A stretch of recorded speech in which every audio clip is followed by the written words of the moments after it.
Buenas noches.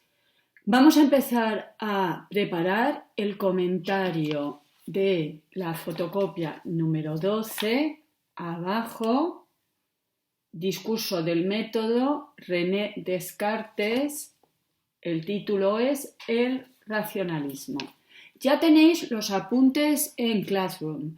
Son 8 folios, no os asustéis, no lo vamos a ver todo. Vamos a ver el apartado 2.1, la vida, obras y evolución, apartado 2.2, el proyecto filosófico de Descartes, apartado 2.3, el método, y del apartado 2.4, la metafísica, solo el primero, 2.41, el cogito.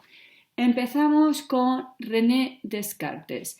Aquí tenéis un retrato de Frans Hal, pintor neerlandés del siglo de oro, y ya veréis por qué es un filósofo holandés el que va a pintar el cuadro más famoso de Descartes. Uy, que me he saltado. Un retrato del rey francés Luis XIII. Era el rey en la época de Descartes.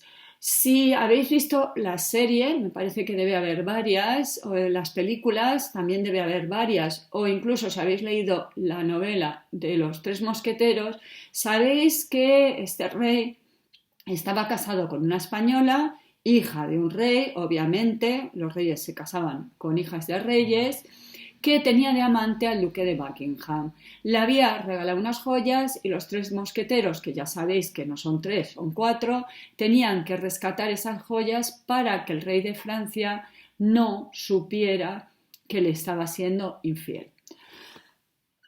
Disculpadme. El malo malísimo, ya sabéis quién es, Richelieu.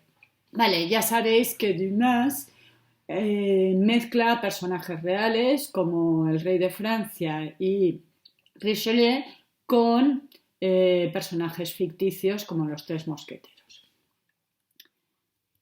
Todo esto era para que ambientéis un poquillo cuál es la época de Descartes. Vamos a empezar con la vida, la obra y la evolución de este autor. Os recuerdo que en los comentarios no es necesario, es más, puede ser algo negativo hablar de la vida, las obras del autor. Y que si os voy a hablar un poquito es simplemente como introducción para que luego el pensamiento del autor os resulte más fácil. Descartes nace en Francia, es por tanto un filósofo francés y esto es importante. ¿Por qué es importante? Porque ya vimos en la primera evaluación, ya vimos que Descartes es el primer filósofo moderno. Y eso es una cosa que distingue la filosofía moderna de la medieval o la antigua. Los filósofos ya van a tener una nacionalidad. Descartes es francés, Hume es escocés, Spinoza vive en los Países Bajos y van a constituir la forma de pensar de esa nación. Los franceses dicen muy a menudo y con mucho orgullo que ellos son cartesianos. Entonces, los países tienen su bandera, su himno y sus filósofos. Descartes nace en Torena, en Francia, y va a estudiar en la Flèche, que es un collège en la época muy importante, fundado por un rey, no el que os he hablado anteriormente, sino Enrique IV, y va a estudiar Derecho. Esta es la casa natal, aquí en pequeñito está un retrato del filósofo y es la entrada a este colegio. La educación que recibe Descartes le va a decepcionar. Es un buen estudiante, pero no le convence. Lo único que le va a convencer son las matemáticas. Os recuerdo que Descartes, además de un gran filósofo, es un gran matemático. ¿Y por qué le decepciona? Porque va a estudiar escolástica. Os recuerdo, porque ya vimos en la primera evaluación, que la escolástica se da en la época medieval. El autor más importante es Santo Tomás de Aquino, el más representativo, y resumiendo esta corriente filosófica, sería una síntesis entre el cristianismo y la filosofía de Aristóteles. Cuando decimos que a Descartes le decepciona la educación que recibe, lo que le está decepcionando es el aristotelismo. Como le decepciona sus estudios, pues va a cambiar de rumbo y se va a ir a la guerra, participar en la guerra de los 30 años. Participa en la guerra de los 30 años y en una de las pausas, en un invierno muy frío, dejan de guerrear. En esa época hacían esas cosas. En la Segunda Guerra Mundial, porque hiciera frío, no dejaban de caer las bombas, pero en el siglo XVII sí, va a ser cuando llegue a su gran descubrimiento, el método cartesiano. Aprovecho para indicar que los seguidores de Descartes no son los descartesianos, son los cartesianos. Lo digo para que no os ocurra como una amiga mía que el tercero de carrera de filosofía me dijo: pues sí, ya me parecía a mí que los cartesianos se parecían mucho a Descartes. Pues efectivamente, es que son los seguidores de Descartes. Aquí tenéis un cuadro también del siglo oro holandés para que os hagáis una idea de cómo eran las guerras en este siglo. Deja de ser mercenario, deja la guerra y se dedicará a viajar. Va a ser en este momento cuando él escriba, pero no se publique, las reglas para la dirección del espíritu. ¿Qué es esto del espíritu? ¿Un fantasma? No, no es un fantasma. Espíritu es otra forma de hablar del pensamiento. Traducción infantil del título de la obra de Descartes, reglas para pensar bien. Descartes, como va a empezar a tener muchos problemas, hoy en día nos parece un autor muy convencional, ¿vale? Pero en su época era verdaderamente revolucionario. Se va a trasladar a los Países Bajos. ¿Y por qué se traslada a los Países Bajos? Porque es el país más tolerante en la época. Aquí tenéis una fotografía de uno de los lugares donde va a vivir Descartes. Vivirá en muchos, se trasladará mucho a los Países Bajos. Vivirá una temporada en Ámsterdam y hay en esta casa, no se ve bien, es una pena, pues hay una señal indicando que vivió el filósofo Descartes y hay una cita de una carta que él envió donde decía que los Países Bajos eran el país donde se gozaba de mayor libertad.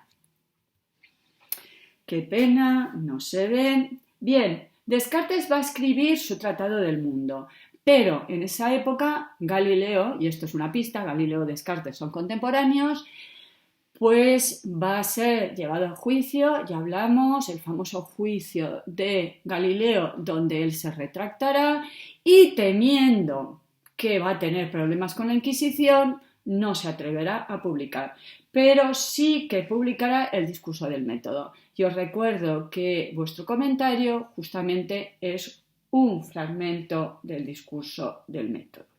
Aquí tenéis la portada de los principios de filosofía, que como veis está escrito en latín. Descartes sigue escribiendo en latín. El latín era el idioma común y eso permitía que en toda Europa, obviamente las clases cultas, pudieran leer las obras de los filósofos.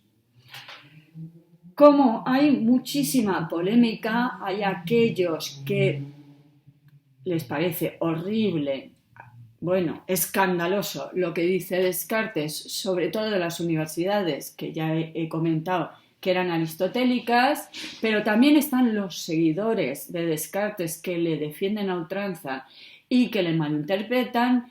Harto de tanta polémica, Descartes va a aceptar finalmente la invitación de Cristina de Suecia y se marchará a Estocolmo.